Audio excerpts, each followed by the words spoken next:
என் அன்பு குட்டி செல்லங்களுக்கு இயேசுவின் நாமத்தில் என் அன்பின் வாழ்த்துக்கள்.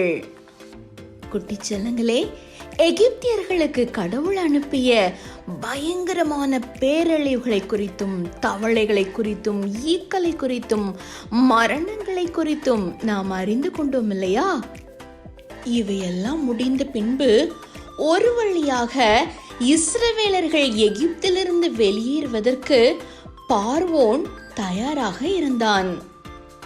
எகிப்தியர்கள் இஸ்ரவேலர்களுக்கு வெள்ளி, தங்கம், நகைகள், ஆடைகள்லாம் கொடுத்தாங்க. இஸ்ரவேலர்கள் எதை கேட்டாலும் எகிப்தியர்கள் இஸ்ரவேலர்களுக்கு கொடுத்தாங்க. மிக விரைவாக இஸ்ரவேலர்கள் எல்லாம் தங்களோட உடைமைகள் எல்லாம் எடுத்துட்டு தங்கள் விலங்குகள் எல்லாம் அழைத்து கொண்டு தங்கள் பயணத்தை தொடங்கினாங்க.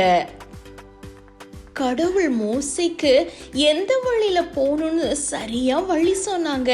அது மாத்திரம் அல்ல, இஸ்ரவேல் மக்களோடு நான் கூட இருப்பேன்னு வாக்குறுதியும் கடவுள் கொடுத்தாங்க. பகல்ல மக்களை வழிநடத்த ஒரு பெரிய மேகத்தையும், இரவுல அவர்களை வழிநடத்த நெருப்பு மேகத்தையும் கடவுள் வழங்கினார். அவர்கள் போகிற வழியிலெல்லாம் கடவுள் அவர்களோடு கூட இருந்தாங்க. இஸ்ரவேலர்கள் வெளியேறிய உடனே பார்வோன் அவங்கள போக விட்டதுனால மிகவும் கோபமடைந்து மீண்டும் இஸ்ரவேலர்களை பின்தொடர்ந்து அவர்களை எகிப்துக்கு அழைத்து வர முடிவு செய்தான். பார்வோன் தன் படை வீரர்களையும் ரதங்களையும் குதிரை வீரர்களையும் கூட்டிக் கொண்டு இஸ்ரவேலர்களை பிடிக்க புறப்பட்டான். கடவுளோட மக்களை பிடிக்க அவர்கள் வேகமா செல்ல வேண்டியிருந்துச்சு.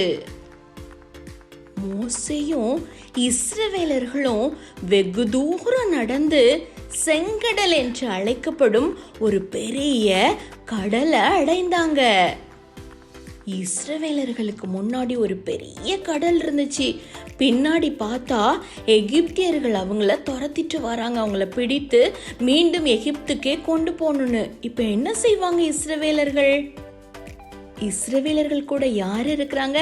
நம் தேவாதி தேவன், வல்லமை படைத்த தேவன் இருக்கிறாங்க இல்லையா? ஆனா இஸ்ரவேலர்கள் தேவன் இருக்கிறார்னு மறந்து போய் அவங்களுக்கு முன்பாக இருந்த கடலையும் பின்பாக வந்த எகிப்தியர்களையும் பார்த்து பயப்பட்டாங்க.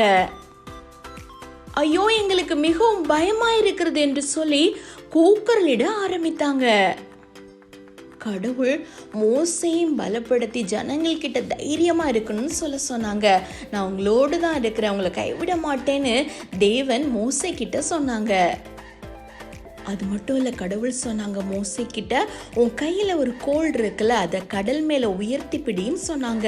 அப்படி உயர்த்திய போது கடலின் தண்ணீர் பிரிந்து கடவுளுடைய மக்கள் அனைவரும் பாதுகாப்பாக நடந்து செல்ல ஒரு வறண்ட பாதை கடலின் நடுவே உருவானது. கடலின் இரண்டு பக்கமும் தண்ணீர் நிற்க வறண்ட பாதையில இஸ்ரவேலர்கள் பாதுகாப்பாக நடந்து செல்ல ஆரம்பிச்சாங்க. பின்தொடர்ந்து வந்த எகிப்தியர்களும் இஸ்ரவேல் சென்ற அதே பாதையில செல்ல முயற்சி செய்தனர். ஆனா கடவுள் மோசே கிட்ட உன் கோலை மீண்டும் நீட்டுன்னு சொன்னாரு.